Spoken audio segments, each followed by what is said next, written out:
Hai semua, welcome back to my YouTube channel. Korang mesti selalu nampak kapal terbang ataupun korang selalu pergi airport kan? Tapi pernah tak korang tanya kenapa orang naik kapal terbang dari sisi belah kiri? Jadi dalam video kali ni saya nak bagi tahu kenapa masuk pesawat kena dari belah kiri.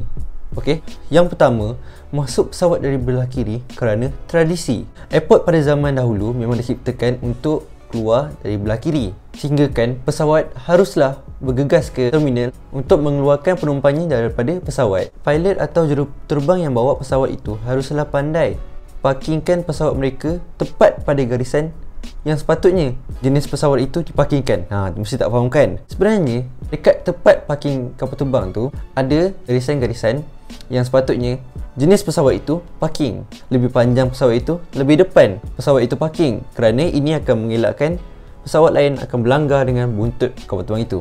Jika pilot salah parking ataupun terlajak, ia boleh membahayakan staf-staf rem dan ada risiko untuk berlanggar dengan terminal ataupun jet bridge. Bahaya tu.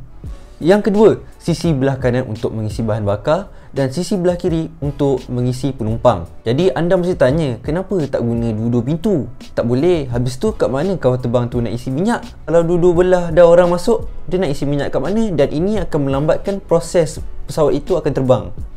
Perkara ini juga akan menyebabkan kesesakan pada terminal tu dan gate itu. Ketiga, pesawat mempunyai sekurang-kurangnya 6 pintu. 2 di depan, 2 di tengah, 2 di belakang. Habis tu, kalau dah ada 6 pintu, kenapa penumpang tak boleh keluar dan masuk melalui 6 pintu tu? Jadi jawapan dia begini, di sisi kanan tu memang tak bolehlah pakai sebab mengisi catering punya makanan, untuk mengisi bagasi beg korang dan untuk mengisi minyak. Dan automatik belah kanan tidak boleh digunakan dia punya pintu. Belah kiri ada baki lagi 3 pintu. Yang tengah-tengah kecemasan, depan dan belakang. Sebenarnya boleh je keluar masuk melalui pintu depan dan pintu belakang.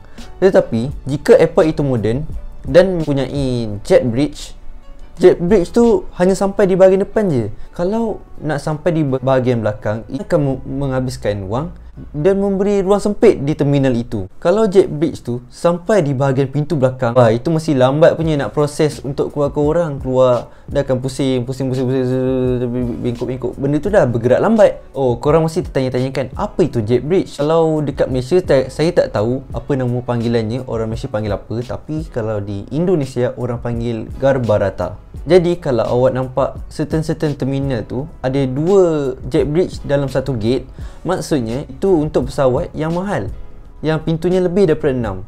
Satu jet bridge untuk keluar masuk penumpang yang first class dan business class, satu lagi untuk mengeluarkan dan masukkan penumpang economy class, kerana ini akan memberi priority, keutamaan kepada penumpang-penumpang business class dan first class untuk masuk tanpa beratur dan lebih tenang lah. Ada juga pesawat yang menggunakan 2 pintu, depan dan belakang, tapi dia bukan guna jet bridge, dia menggunakan tangga dan bas.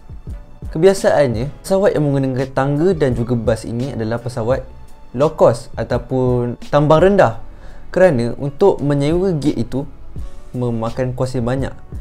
Jika diparking dekat remote stand, keluarkan penumpangnya menggunakan tangga dan membawa penumpangnya ke terminal dengan bas, itu akan lebih menjimatkan kos.